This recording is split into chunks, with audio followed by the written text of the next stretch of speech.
अस्सलामुअलैकुम, कैसे हैं सब? ठीक ठाक हैं। चलें आज रिव्यू करते हैं BMW 310 GS का। ये है 310 सीसी और ये है 2023 मॉडल BMW।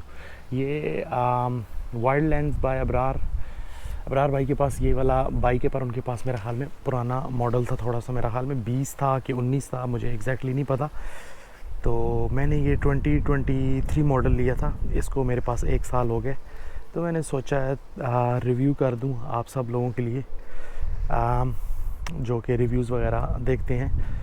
तो बाइक जो है वो इट्सेल्फ मतलब इतनी ये चीज़ें जो आप देख रहे हैं ये ऊपर लगी हुई नहीं आती, जैसे कि ये क्रैश गार्ड्स हो गए या वो इंजन गार्ड हो गया या पीछे जो पैनियर रैक वगैरह लगा हुआ है। तो इसके बारे में चलो डिस्कस करते हैं थोड़ा सा। इसका मैं बता देता हूँ। बाइक अच्छा है, रिकमेंड यही करते हैं एडवेंचर बाइक्स का कि जितनी इलेक्ट्रॉनिक्स कम हो उतनी अच्छी होती हैं। अब इसमें इलेक्ट्रॉनिक्स हैं, ठीक है, बेसिक्स ही हैं, अब बहुत ज़्यादा भी नहीं है और ये भी नहीं कह सकते कि बिल्कुल भी नहीं है। अब जो बाकी मॉडल्स हैं बाइक्स के कुछ जो पुराने हैं जैसे कावासाकी के हो गए, चलो ये यामा का 10RA है, जो पुराने मॉडल्स हैं उसमें इलेक्ट्रॉनिक्स कम से कम दी हुई हैं। इसमें ABS भी है, तो ये अच्छा है, ज़रूरी होता है ऑफ रोडिंग ही। वैसे ये बाइक्स ऑफ रोडिंग के सिटी बाइक्स भी यूज़ इनको कर सकते हैं, पर आप ऑफ रोडिंग भी इनके कर सकते हैं। तो जो BMW के अपने टायर आते हैं, स्टॉक टायर आते हैं, वो दूसरे टायर आते हैं। फिर उसके बाद ये आपको चेंज करवाने पड़ते हैं, क्योंकि अगर आपने जो है ऑफ रोडिंग करनी है इसके लिए एंड्यूरो टायर लगते हैं। तो मैंने ये वाले मिटास के जो हैं वो टायर्स लिए थे, पिछला भी और अगला भी। तो अगला इसके जो रिम साइज़ है वो है, मतलब जो टायर साइज़ है वो 19 इंचज़ है और पिछला जो है वो 17 इंचज़ है। ये देख सकते हैं टायर। अभी मैंने 1 साल ही हुआ है इसको चलाया, इतना ज़्यादा बाइक को यूज़ नहीं किया वैसे। और ये मैंने ऑस्ट्रेलिया से ही लिया है और ऑस्ट्रेलिया में ही हूँ मैं। अभी मैं कुछ अर्से पहले गया था, सेंट्रल एशिया के ट्रिप पे गया था। वो मेरे पास जो दूसरा बाइक जो पाकिस्तान में खड़ा है वो CF मोटो का 450 MT है। अब अगर आप दूसरी वीडियो में उसका रिव्यू देखें तो वहाँ पे मेरे पास वो बाइक है। उसने बड़ा अच्छा साथ दिया है। अफ़गानिस्तान में, उज़्बेकिस्तान, ताजिकिस्तान की साइड सारा हो के आया था। पर इसको आपको पता है ऑस्ट्रेलिया से बाइक को यहाँ से निकालना और फिर लेके जाना बड़ी ज़लालत है। आपको पता है आइलैंड है ऑस्ट्रेलिया, यहाँ से बाहर निकालेंगे तो पहले इसको शिप कराना पड़ेगा और फिर जाके जो है अगली चीज़ें अगली स्टार्ट हो सकती हैं। बहरहाल चलो देखते हैं। ये विद इन ऑस्ट्रेलिया ठीक है, अगर बाइक शिप भी कराना है तो वो थोड़ा एक्सपेंसिव है। बहरहाल उस पर बाद में बात कर लेंगे। अगर कोई क्वेश्चन हुआ उस सेंस में तो पूछ लेना, अगर आप ऑस्ट्रेलिया से देख रहे हैं तो जैसे कि मैंने बताया 2023 मॉडल है। इसको वैसे मैंने गिराया भी है ऑलरेडी। थोड़ा सा यहाँ से आपको थोड़े से इसके स्क्रैचेस नज़र आ रहे होंगे ऑफ रोडिंग करते हुए, बस रेत वगैरह में, बजरी वगैरह पे अगर बैलेंस आपका लूज़ होता है तो फिर बाइक ऑफ कोर्स गिर ही जाता है। अच्छा चलिए बात करते हैं इस पे मैंने क्या लगाया हुआ है। और उससे पहले मैं बता दूं कि 310 GS 310 सीसी है, मेरा ख्याल में इनफ है। मीडियम साइज्ड बाइक है। हाइट्स जिनकी छोटी हैं मतलब उनके लिए बाइक अच्छा है। और देखें अबरार ने अगर इतने साल और इतने किलोमीटर्स इस पे चलाया है तो बाइक जो है अच्छा ही है। वही बात है कि इसकी सर्विसिंग वगैरह करते रहें साथ साथ और इसका ख्याल करते रहें तो बाइक आपका साथ देता ही है। तो अच्छा स्टॉक ये वाले अब शुरू से ऊपर से स्टार्ट करते हैं कि मैंने इस पे क्या क्या चीज़ें लगाई हैं और क्या क्या इस पे आती हैं ऑलरेडी। जो ये विंडशील्ड है ये भी आफ्टर मार्केट लगी हुई है, क्योंकि इसके साथ जो आती है वो छोटी सी आती है। ये मैंने आफ्टर मार्केट लगाई है। इसका बहुत ज़्यादा इस्तेमाल है, ये बहुत ज़रूरी है। जब आप जाते हैं स्पीड ज़्यादा होती है तो हवा को ये मतलब साइड पे करता है, मतलब इसका यूज़ है कि ये फजूल की बात नहीं है। उसके बाद ये ग्रिल बड़ी ज़रूरी है। ऑफ रोडिंग पे आप जाते हैं तो कुछ भी पत्थर उड़ के लग सकता है लाइट पे, लाइट टूट सकती है, जस्ट फॉर प्रोटेक्शन कर सकते हैं। बाकी नीचे मैंने जो हैं वो लाइट्स लगाई हुई हैं। अच्छी लाइट्स मुझे ये अली एक्सप्रेस से ही मंगवाई थी, अराउंड $60 की हैं। तो ये मैंने बैटरी से डायरेक्ट इसका कनेक्शन कर दिया। उसके बाद अगर बात करते हैं ये मिरर्स की, तो ये मिरर्स अच्छे हैं। इसके साथ जो आते हैं इसके स्टॉक के मिरर्स वो फ़ोल्ड नहीं होते, पर अगर ये गिर जाए तो ये आराम से ये देखो फ़ोल्ड हो जाते हैं। अगर ये गिर जाए तो फ़ोल्ड हो जाते हैं आराम से। साथ मैंने ये जो रखा हुआ है इसका होल्डर है, फ़ोन होल्डर अच्छे वाला मैंने लिया है। उसके बाद अगर आप दूसरी साइड पे जाके अगर बात करते हैं तो मैंने इस साइड पे रखा हुआ है, ये TPM है, ठीक है, टायर प्रेशर जो है मॉनिटर है, ठीक है। इस पे ये दिखा देता है कि दोनों टायर्स में क्या क्या प्रेशर है। और ये जो कनेक्टेड है इसके साथ ये छोटी सी इनके ऊपर लगने वाली ये चीज़ आती है, ये दोनों टायरों पे लग जाती है, ये आगे सा इसकी कैप सी उस मशीन के साथ आती हैं, TPM के साथ। ये लगा दो तो ये ऑटोमेटिकली कनेक्टेड हो जाती हैं। उसके बाद मैंने ये चार्जर लगाया हुआ है, ठीक है। ये देखें, ये ऊपर वोल्टेज दिखा रहा है, ये ऑन ऑफ हो जाता है, ये डायरेक्टली बैटरी से आप कनेक्ट कर सकते हैं। अच्छा, इस बाइक पे इन्होंने एक और स्पॉट भी दी हुई है। अगर आप इस लाइट को निकालेंगे तो इसके पीछे एक कनेक्टर है कि यहाँ से आप कनेक्ट करके और लगा सकते हैं अगर आपने इधर फ़ोन चार्जर सॉकेट लगानी है तो। उसके अलावा मैंने यहाँ पे एक और होल्डर लगाया हुआ है। यहाँ पे मुझे ड्रोन का वो जो RC कंट्रोलर होता है वो होल्ड करना होता है, क्योंकि अगर बाइक चला रहे होते हैं तो एक हाथ से आप ड्रोन का कंट्रोलर नहीं कंट्रोल कर सकते, और साथ आपको फिर अगर ड्रोन उड़ाना है बाइक के साथ साथ, अगर आपके साथ कोई और नहीं है तो। नीचे आते हैं, ये भी मैंने रेस्ट के लिए, हैंड रेस्ट के लिए रखा हुआ है। लॉन्ग रूट्स पे आप जाते हैं तो आपका हाथ थक जाता है, तो यहाँ पे आप इसको रेस्ट कर सकते हैं। नीचे अगर आएँ तो मैं ये बात करता हूँ क्रैश गार्ड्स की। क्रैश गार्ड्स इम्पॉर्टेंट है बहुत, जैसे कि मेरा बाइक गिरा था, ये आप देख सकते हैं यहाँ पे निशान वगैरह, स्क्रैचेस वगैरह पड़े हुए हैं। डेंट तो नहीं पड़ा, और यहाँ पे थोड़ा सा टैंक पे भी लग गया था। बहरहाल अगर ये ना होता तो टैंक घुस जाता और टूट जाता। नीचे जो है इंजन गार्ड हैं, ये इसके साथ ही आते हैं। फिर ये बहुत ज़रूरी चीज़ है, ये डैश प्लेट, इंजन प्लेट इसको कहते हैं। ये जो है फर्म होनी चाहिए, क्योंकि ऑफ रोडिंग पे पत्थर वगैरह उड़ पे इसके लग सकते हैं इंजन पे, तो ये प्रोटेक्ट करती है। उसके बाद अगर पीछे आएँ तो ये जो पीछे आप केस लगाते हैं या अगर बॉक्स लगाते हैं तो ये उसका होल्डर है। और वैसे भी अगर वो आप नहीं भी यूज़ करते तो यहाँ पे आप कोई और बैग वगैरह रख के तो उसको बंजी कॉर्ड से बांध सकते हैं। साइड पे ये जो हैं पैनियर जो रैक्स हैं, या इन पे या बॉक्सेस लगा सकते हैं। अब डिपेंड करता है कौन से बॉक्सेस आप यूज़ कर रहे हैं। पर अगर जो जैसे कि अबरार भाई ने लगाया हुआ है कि सॉफ्ट उन्होंने लगेज रखे, उन्होंने मॉस्को के रखे हैं, वो बहुत ज़्यादा एक्सपेंसिव हैं। अगर आप कोई थोड़े सस्ते यूज़ करना चाहते हैं तो ये जो है रेस्ट बहुत ज़रूरी है, वरना इस पर आप सॉफ्ट लगेज नहीं रख सकते। ये मैंने जो है इंडिया से मुझे ये करना पड़ा, मंगवाना पड़ा है मुझे, और अली एक्सप्रेस से भी ये नहीं मिला। बहरहाल अच्छी क्वालिटी है, ठीक है, बेहतरीन है। उसके अलावा इस बाइक के साथ सिर्फ ये साइड स्टैंड ही आता है, डबल स्टैंड इसका नहीं आता। तो ये भी ऑनलाइन मंगवा के डबल स्टैंड भी लगवाया हुआ है। तो ये कुछ चीज़ें हैं जो लगी हुई हैं। बाकी अभी मैंने बैग्स वगैरह ऊपर, मैं सॉफ्ट लगेज ही यूज़ करता हूँ, और टैंक बैग वगैरह, और बाकी जो चीज़ें हैं वो अगर जब बंदा ट्रैवल करता है तो तब यूज़ करता है, वो मैंने अभी नहीं रखा हुआ। तो चलो इसकी स्टार्ट करके आवाज़ सुनते हैं। और उससे पहले ये भी बता दूँ कि ये मैंने ऊपर एक एक्स्ट्रा जो है राइनो वॉक का एग्जॉस्ट प्रोटेक्टर यहाँ पे लगाया हुआ, ताकि अगर मेरा बैग रेस्ट कर रहा हो और वो इसके ऊपर ना लगे, गर्म हो के वो ख़राब ना हो जाए। तो स्टार्ट करते हैं इसको। अच्छा, ये मेरा जो बाइक है वो चल चुका है 3,000 किलोमीटर, जो कि इतना नहीं चला, अभी नहीं है, हालांकि मुझे साल हो गया, पर मैंने इसको इतना चलाया नहीं है। तो इसको स्टार्ट करते हैं, तो आवाज़ इसकी चेक करते हैं। सॉरी, ये गियर में खड़ा है, इसका गियर पहले निकाल लें। न्यूट्रल हो गया, अब इसको करते हैं स्टार्ट।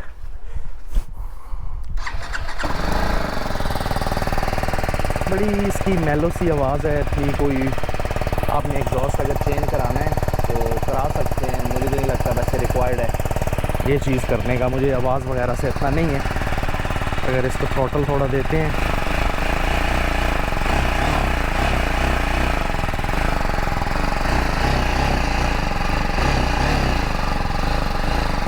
इसको अभी चला के भी चेक करेंगे। इसको हाईवे पे भी लेके जाते हैं, ठीक है, आवाज़ इतनी कोई इसकी दिमाग ख़राब करने वाली नहीं है। वो स्पोर्ट्स बाइक होते हैं जिनकी लोगों को पसंद होती है आवाज़ वगैरह। ठीक है, ये डेट वगैरह, और यहाँ पे क्लस्टर पे बस गियर वगैरह, स्पीड, साथ फ्यूल का इस तरफ दिखा रहा है, नीचे आरपीएम्स दिखा रहे हैं, और टाइम है उस साइड पे, और इस साइड पे एबीएस का ब्लिंक हो रहा है। 6 गियर हैं इसके, वही वाला हिसाब है, पहले नीचे डलता है और उसके बाद 5 ऊपर। 12 BMW ने क्वालिटी की चीज़ बनाई है, फिनिशिंग क्वालिटी भी बहुत अच्छी है और रिलायबल भी है बाइक। तो इसको पहले किल स्विच है और यहाँ से बंद है। इसको बाहर लेके जाते हैं और चेक करते हैं, थोड़ा स्ट्रीट्स में लेके जाते हैं और उसके बाद इसको हाईवे पे जाते हैं, देखते हैं आप क्या कहते हैं, अरे ये कैसा परफॉर्म करता है। फिर देखते हैं इसको पहले गलियों में, फिर हाईवे पे इसको लेके जाते हैं, देखते हैं क्या बनता है। बाकी तो स्मूथ है, दूसरा तीसरा गियर।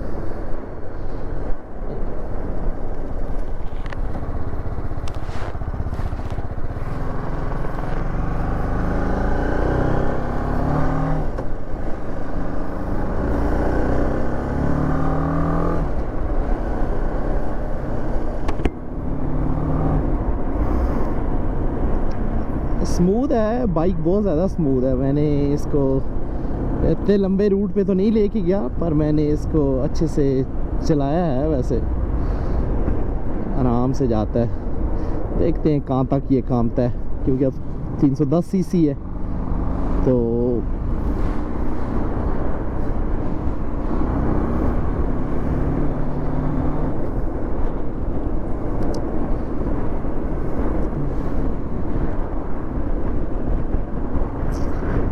हाईवे की तरफ ही जा रहा हूँ बस मैं। हाईवे थोड़ा सा दूर है, इतना दूर नहीं है, 2-4 मिनट ही है।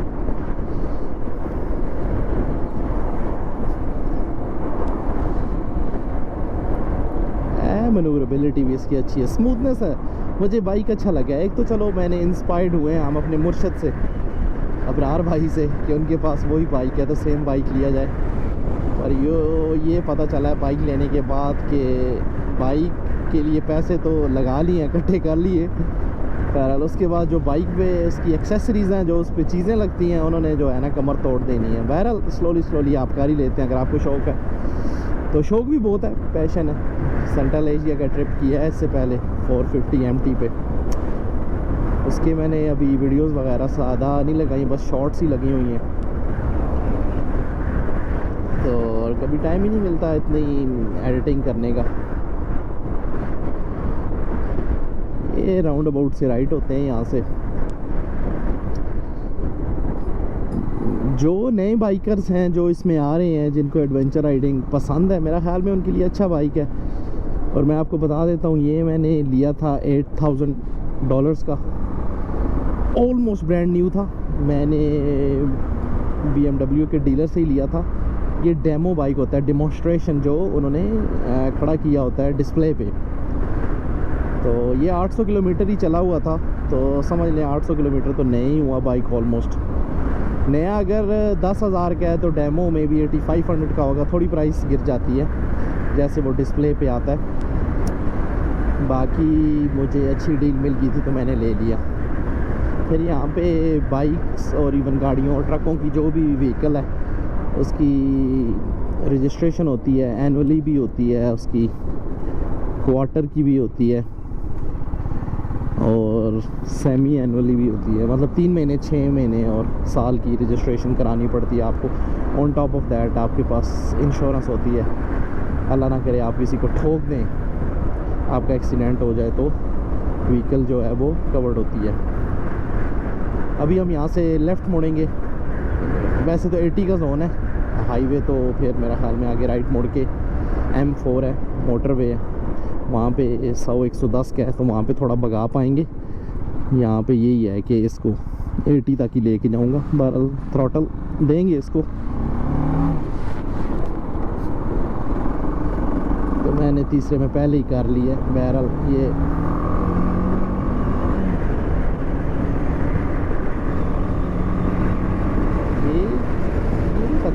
किस चीज़ की आ रही है पर कंपनी? अच्छा वो की चेन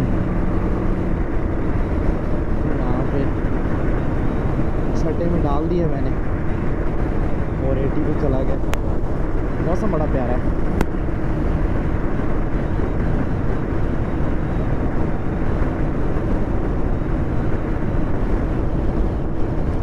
यहाँ से बस अभी राइट लेंगे हम हाईवे पे।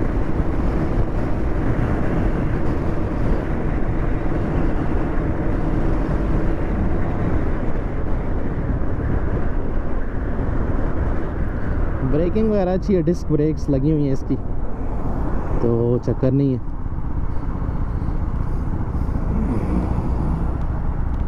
मुड़ेंगे हाईवे की तरफ। ट्रैफिक लाइट पे मैं खड़ा हूँ। खुल जा सिम सिम खुल। अब यहाँ से आपको जो है बताता हूँ कि बाइक की क्या सूरत हाल है। खींचेंगे 110 का स्पीड जोन है, सॉरी 100 का 100 का 110 का थोड़ा आगे स्टार्ट होगा।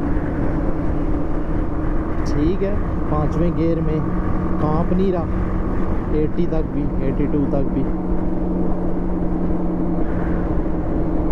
लेन चेंज करते हैं।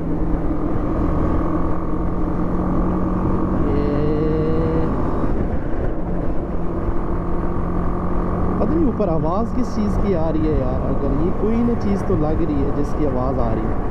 ये देखें,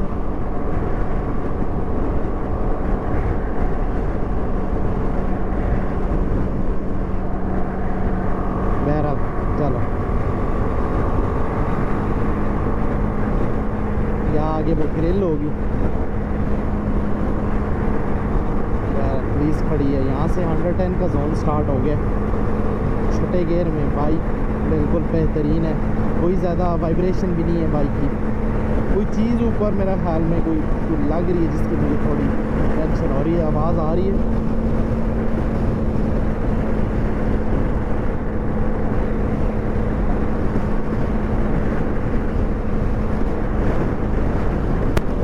इस साइड पे खड़े होके चेक करना पड़ेगा कि ये वाइब्रेट क्या कर रही है चीज़।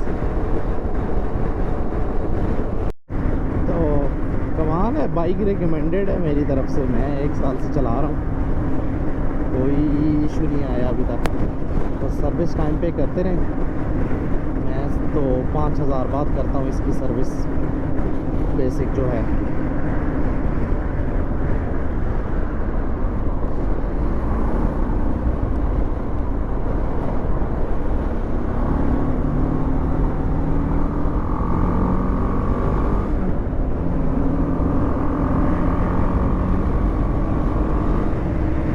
समझ नहीं आ रही है, आवाज़ जो है बड़ा इरिटेट कर रही है मुझे।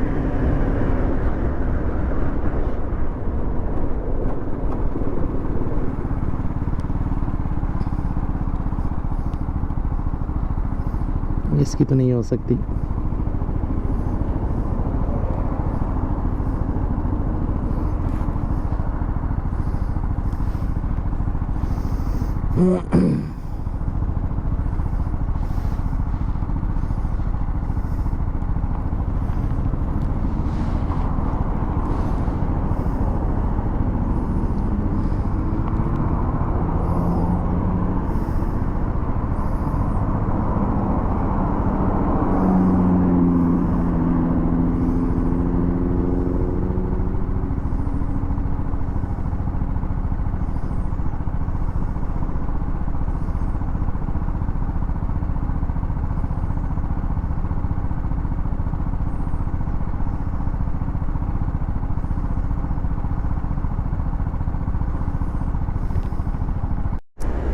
तो होपफुली थोड़ा आपको आइडिया हो गया होगा। मेरे ख्याल से तो बाइक जो है पैसों के लिहाज से नंबर 1 है। कभी कभी फील होता है, कभी कभार आपको जब टेक ओवर करना होता है, ठीक है, किसी गाड़ी को हाईवे पे, तो आपको ज़रा थ्रॉटल देना पड़ता है थोड़ा बाइक वहाँ पे जाके वाइब्रेट करता है, पर 120 से 130 तक कोई इजी है, कोई मसले वाली बात नहीं है। और इतना ही बाइक लेके जाना होता है स्पीड में। ये कौन सा स्पोर्ट्स बाइक है कि आपने उड़ाना है, ये तो एडवेंचर राइडिंग इस पर करनी है, और इस पर ऑफ रोडिंग है, कुछ ऑन रोड है और कुछ ऑफ रोड है। इसका यही है बाइक का, ये तो ना तो पूरा ऑफ रोडिंग के लिए है और ना पूरा जो है ऑन रोडिंग है। इस पे ऑफ रोडिंग आप कर सकते हैं, बहरहाल यही है कि बाइक बेहतरीन है। अगर मुर्शिद इतने लंबे अरसे तक यूज़ करके इतने किलोमीटर चला सकते हैं तो बाकी फिर टेंशन नहीं है, ट्राइड एंड टेस्टेड है ना। चलो ख्याल रखो, फिर मिलते हैं इंशाल्लाह।